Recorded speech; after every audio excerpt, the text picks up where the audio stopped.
He settled into seat 17C, a black traveler trying to disappear into a long night. The meal landed on his tray with a sour smell, spoiled, unmistakable. He asked for help, calm, direct, careful. In minutes, glances hardened, rules bent, and the real turbulence had nothing to do with the sky. 5 minutes after that tray touched down, the cabin began to unravel fast. Was this an honest mistake or the moment bias turned a meal into a spark at 30,000 feet? Keep watching because what happened next forced the cabin to choose between comfort and conscience. Before the tray and the whispers, he was just a man in 17C trying to make it home.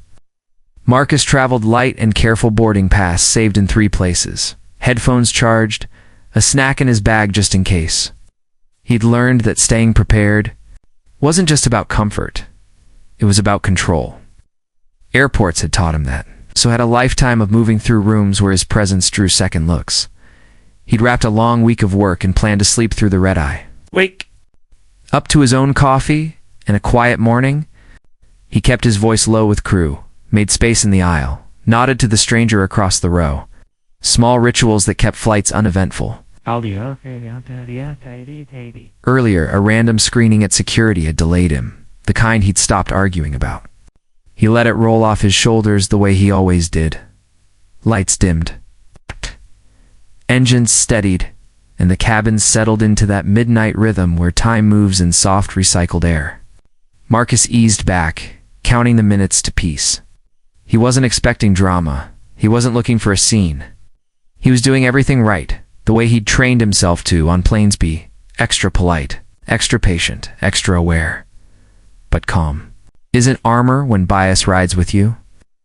Somewhere between takeoff and the first service, a routine moment would turn personal. Small decision, a smell that didn't belong, and a choice about whether to speak up. Minutes later, the question. Wouldn't be whether he'd done everything right, it would be why doing everything right still wasn't enough. The plastic film gave with a soft hiss, and a sour wave rolled up from the tray. Marcus didn't need a second sniff. He tapped the call button once, steady. A flight attendant came, glanced at the meal, then at him, her expression flattening into something practiced. The tray slid back toward him. Policy words floated in the air. He kept his shoulders low, his voice even, his hands visible. Across the aisle, another passenger lifted the same entree and wrinkled their nose. Marcus waited for the obvious fix that never came. The aisle became a mirror. Few rows ahead, a different attendant swapped a meal without hesitation. The message was quiet but clear. The problem wasn't the food, it was the person naming it. Marcus folded the lid back, revealing sauce that had curdled in the corners and chicken with a gray sheen. He felt eyes on him, the kind that measure. Tone before truth. He pressed the call button again. Once, then let the light glow. A second crew member arrived. The first spoke before Marcus could explain, framing the scene like an issue to be managed. He heard the key words refusal, disturbance, compliance mapped onto him with the ease of routine. He swallowed the heat in his chest. He wasn't eating it. He wasn't raising his voice. He was a black man asking for help at 30,000 feet and learning again that the ask could be the offense. A murmur spread as the smell drifted beyond his row. A teenager 2 seats back coughed into a sleeve. Someone pressed their own call button. Another phone lifted, camera open, a tiny lens catching what the cabin preferred to miss. The flight attendant's attention stayed locked on Marcus. He offered. The tray up to be taken, to be tested, to be anything but dismissed. She stepped back as if his outstretched hand itself was the threat. The seatbelt sign chimed on. The cart brake clicked. A hot drink sloshed onto a sleeve nearby, a sharp yelp swallowed by engine hum. In the shuffle, a different attendant whisked away a spoiled tray from another row, apologetic gestures flowing freely. Still in 17C, the narrative tightened around him. He could feel it like a seatbelt cinched 1 notch too far. He breathed in long and measured, the way he'd practiced for moments when fairness depended on calm. Then the first real crack. A passenger 2 rose up, retched into a bag. Pale and shaking, another called for help. The cabin's attention snapped. Toward the aisle, a dozen call lights blinking like a runway in reverse. Marcus lifted his tray again, evidence in his hands, but the attendant's eyes skimmed over it to rest on his face, charting risk instead of cause. The smell was no longer a question. It was in the air, undeniable. Still the focus was him. The interphone rang. A clipped announcement began, the kind that asks for patience and obedience, the kind that can tilt public judgment with a few careful phrases. Marcus felt the shift. The story was being written without him. He saw two versions of the next 5 minutes. One where the crew addressed a contaminated batch, and one where he became the problem to remove.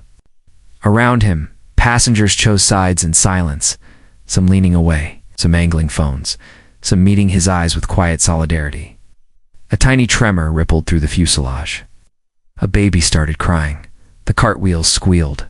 The aisle narrowed. With tension, Marcus slid the tray toward the edge, poised to pass it off if anyone would take it. The crew huddled by the galley, glancing back, speaking in tones that sorted people into risks and tasks. The cabin was one choice away from order, from an unraveling no one could control, and then in a single breath, the decision started to fall. The choice arrived like a switch being thrown. The lead attendant squared her shoulders. A second hovered at Marcus's aisle, and the cabin narrowed into a tunnel with him at the end of it. Instructions were delivered as if danger sat in 17C. Not on the trays now going untouched. He lifted the spoiled meal again. Against evidence. It's not defiance while. The buzz of call light spread like a warning flare. Then the snap of gloves. A restraint kit appeared. Plastic looped his wrists with a zip and a tug, not for what he'd done, but for what he represented in a narrative older than any flight plan. Heat rose to his cheeks. Shame pressed heavier than the cuffs, kept his breathing measured, steady, the way he'd practiced when staying alive meant staying calm. Around him, phones tilted, eyes widened, and a small voice somewhere in the cabin tightened the silence. 2 rose up, a passenger folded forward, pale and shaking. Another reached for a sick bag and missed. The smell shifted from sour to acrid.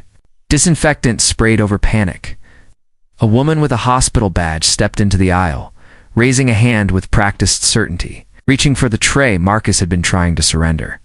She sniffed, recoiled, pointed toward the galley, then toward the passengers turning gray. It was all there, obvious as turbulence. Yet the report on a crew tablet still glowed with checkboxes: refusal, non-compliance, disruptive, his name sliding into the wrong story in real time. The engine tone deepened, the nose tilted. Out. On seat back. Screens, the route bent sharply off course. A diversion. Not for contamination. The cabin guessed from the clipped cadence of announcements, but for a security issue. The label landed like a verdict. Marcus stared at the plastic cutting, shallow lines into his skin, and felt the weight of being made into the emergency instead of the warning that could have prevented it, as the plane banked through darkness. The aisle became a triage line.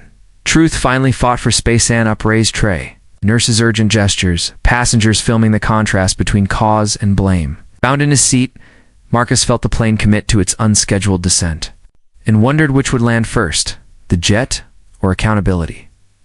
Asterisk. On the ground, the cabin opened to bright vests and cool air. Medics moved first toward the passengers who'd turned gray. Security moved next toward 17C. The nurse's badge cut through the aisle like a key. Phones replayed what the cabin had witnessed: the upturned tray, the careful hands, the refusal to take evidence while others got sick. The plastic cuffs came off with a small snap that sounded louder than the engines ever did. Lines circled his wrists. The label followed him anyway, in a quiet room off the jet bridge.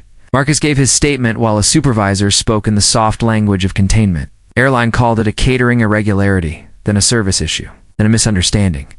The words shrank as the facts grew: multiple meals spoiled, several passengers ill, procedures ignored, and one man restrained for insisting on safety.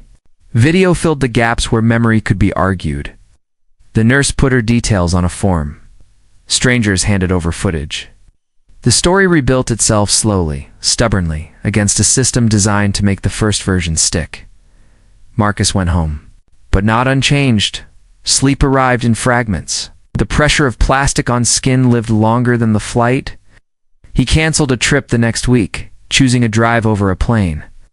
When he finally booked again, he packed a small kit he shouldn't have. Needed wipes, snacks, extra patience, a plan for being believed. He filed a formal complaint. Then another, when the first disappeared in a maze of reference numbers. The airline announced retraining and a review of protocols. Maybe that will help, he thought. But he knew the deeper turbulence. How a bias can turn evidence into threat. How the language of safety can become a tool of control. How fast a label can outrun the truth. This wasn't just one flight. It was a map of what happens when suspicion meets power and finds an easy target. So the question lands with you. When the call light glows and a story starts to form, who will you believe? Your assumptions or the evidence in front of you? Share this, speak up when you see it, and leave your own moments in the comments. 5 minutes can turn bias into chaos, or courage into change. Which will it be next time?